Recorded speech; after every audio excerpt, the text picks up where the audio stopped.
Assalamualaikum warahmatullahi Assalamualaikum wabarakatuh. warahmatullahi wabarakatuh. Punten Umi izin bertanya, kalau misalkan ada Al-Quran, sebagian kertas-kertas lembarnya itu sudah pada lepas, bagaimana cara menanganinya? Katanya bisa dibakar tapi rasanya nggak tega dan takut, bagaimana Umi? Syukran. Artinya kalau masih bisa dipakai, bisa dimanfaatin, kertas-kertasnya masih bisa diperbaiki dan masih mungkin untuk dipakai lagi, perbaiki dong. Mungkin misalnya kertas yang tidak adanya bisa dipasang lagi, atau mungkin sudah bisa bisa difotokopiin, atau artinya Anda masih mungkin untuk ngurusinnya, maka dipakai lagi. Tapi kalau ternyata sudah sangat tidak layak, mungkin sudah dimakan rayap dan sebagainya, sehingga akhirnya kebaca juga udah susah, ya belum lagi pretel semuanya, nggak ngerti halaman-halamannya, meriksa satu-satunya susah. Sebenarnya kalau selain dibakar, malah sebenarnya dicuci. Dicuci dulu, maksudnya supaya nanti tulisannya tuh hilang. Tapi kan kita sekarang beda kayak dulu. Kalau dulu dikatakan dicuci itu karena pakai tinta. Tulisan dulu kan pakai tinta. Jadi kalau kena air luntur. Loh sekarang coba Anda cuci nggak bisa. Anda cuci kucek-kucek ya nggak bisa. Ya ada yang hancur gitu lah.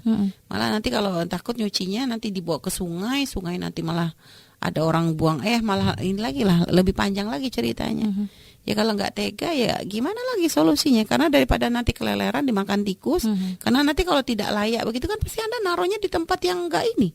Pasti mungkin Anda kumpulin di gudang kan begitu. Karena sudah tidak layak. Nanti dikumpulin di gudang, takut nanti kalau pas Anda terus selalu ada. Kalau enggak nanti berikutnya akhirnya ditumpuk dengan barang. Jadi lebih tidak terhormat. Jadi cara ngebakarnya pun ya tetap berakhlak, jangan langsung main dilempar begitu.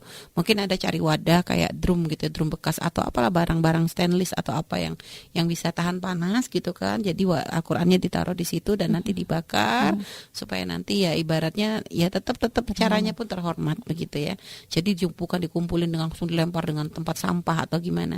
Jadi tetap caranya beradab gitu ya. Sambil kita istighfar yang banyak, ya Allah minta maaf, pengennya mah nggak ini tapi ini udah rusak, udah tidak layak, takut tidak bisa menjaga, minta maaf kita kepada Allah. Kita sambil mohon ampunan dari Allah, insya Allah dimaafkan. Karena masalah membakar Al-Quran pun bahkan pernah terjadi di zaman Sayyidina Utsman ibn Affan, bagaimana beliau membakar Al-Quran untuk menjadikan Al-Quran itu dalam satu model begitu loh. Jadi membakar semua Al-Quran yang lain supaya tidak ada banyak naskah. Jadi makanya ada mushaf Utsmani itu ya karena kisah itu. Jadi disatukan dalam mushaf yang disebut mushaf Utsmani supaya nanti tidak ada perbedaan dan tidak terjadi perpecahan dan tidak ada sampai menjadi sebab orang umat tuh bingung gitu ya dengan Al-Quran. Jadi seperti itu, wallahu a'lam bishawab. Kalau kayak tulisan Al-Quran di wadah bekas, wadah makanan gitu kayak bungkus gorengan gitu kan sering kita temukan. Nah, gitu. itu hati-hati. Umi kemarin agak kaget juga. Kadang bukan nanya, ini ada kerupuk. Kerupuk waktu pas dibuka, loh ada tulisan Allah Sallallahu Alaihi Muhammad. Ya salam kata kita. Ini gimana? Hanya coba dibuka lagi semua plastik kerupuknya. Jangan-jangan nemu lagi bacaan salawat kayak gitu kan. Nah ini kan bukan masalah, takutnya namanya siapa sih netenin gitu. Apalagi itu tuh capnya kan di sini, dia tuh di balik belakangnya gitu loh. Jadi kita nggak ngeh gitu. Makanya subhanallah, tolonglah siapa-siapa yang punya usaha gorengan atau kerupuk atau apa saja, coba tolong jangan pakai ini kertas-kertas ulangannya anaknya gitu ya. Jadi kertas coba dilihat kalau ada bacaan-bacaan karena takut takut. Bahkan kalau Anda bikin undangan juga, usahakanlah undangan itu kan undangan pernikahan. Janganlah menulis bismillahirrahmanirrahim. Jangan menulis firman Allah, kan biasa ada tulis firman. Takut karena orang kadang undangan tuh beda dengan Al-Qur'an. Orang kadang enggak menghormati undangan. Kadang bisa saja undangan dijadikan kipas gitu kan, atau nanti dibuang sembarangan. Mereka lupa di situ ada lafaz Allahnya. Hanya kadang dibuang ke tong sampah atau apa. Loh ini lupa ada lafaz Allah di situ. Sehingga kadang akhirnya, maka kalau undangan-undangan dibakar aja deh gitu loh. Karena supaya kita tidak salah adab dengan lafaz-lafaz Allah. Apalagi kayak sudah ada ayat Al-Qur'an kita jadiin kipas-kipas, kan kurang ajar banget.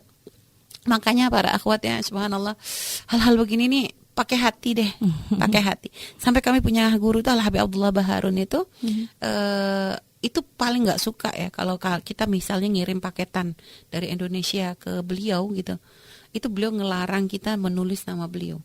Habib kan kita langsung dia nggak salah alamat, jadi karena kita tulis Al Habib Abdullah gitu, itu tuh beliau marah. Kita tuh nggak ngeh gitu. Ternyata apa? Nama beliau tuh ada lafaz Allahnya itu loh.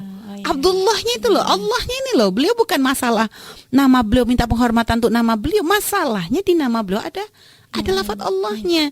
Jadi kalau sampai nanti ditulis di barang dengan nama begitu, itu nanti kan pasti lafadz Allahnya kan kebanting-banting, kelempar-lempar. Makanya ya Allah, kita nggak mikir ke sana gitu loh. Kita waktu itu ya enggaknya ini Habib Abdullah, namanya beliau Habib Abdullah, kita tulis, ternyata beliau tuh sampai sebegitunya memikirkan. Gak pengen nanti lafadz-lafadz Allah tuh diletakkan di tempat-tempat yang tidak terhormat dan sebagainya. Makanya ayo belajar dari beliau, kita agak-agak teliti gitu ya. Nah, terutama mungkin ada yang punya nama Abdullah, Abdurrahman. Jangan sampai nanti misalnya pengen sendalnya nggak hilang. Akhirnya sendalnya dikasih nama Abdullah. Emang benar namamu Abdullah. Masalahnya adalah lafadz Allahnya ini loh, ditaruhnya di sendal. Ini kan ngaco gitu loh. Makanya memang kadang harus pintar. Jadi yang bukan sekedar nama, tapi pikirkan nama siapa itu. Nama Muhammad misalnya, ditaruh di sendalnya, diinjek supaya nggak hilang. Ini kan kurang ajar. Ini nggak sadar gitu loh.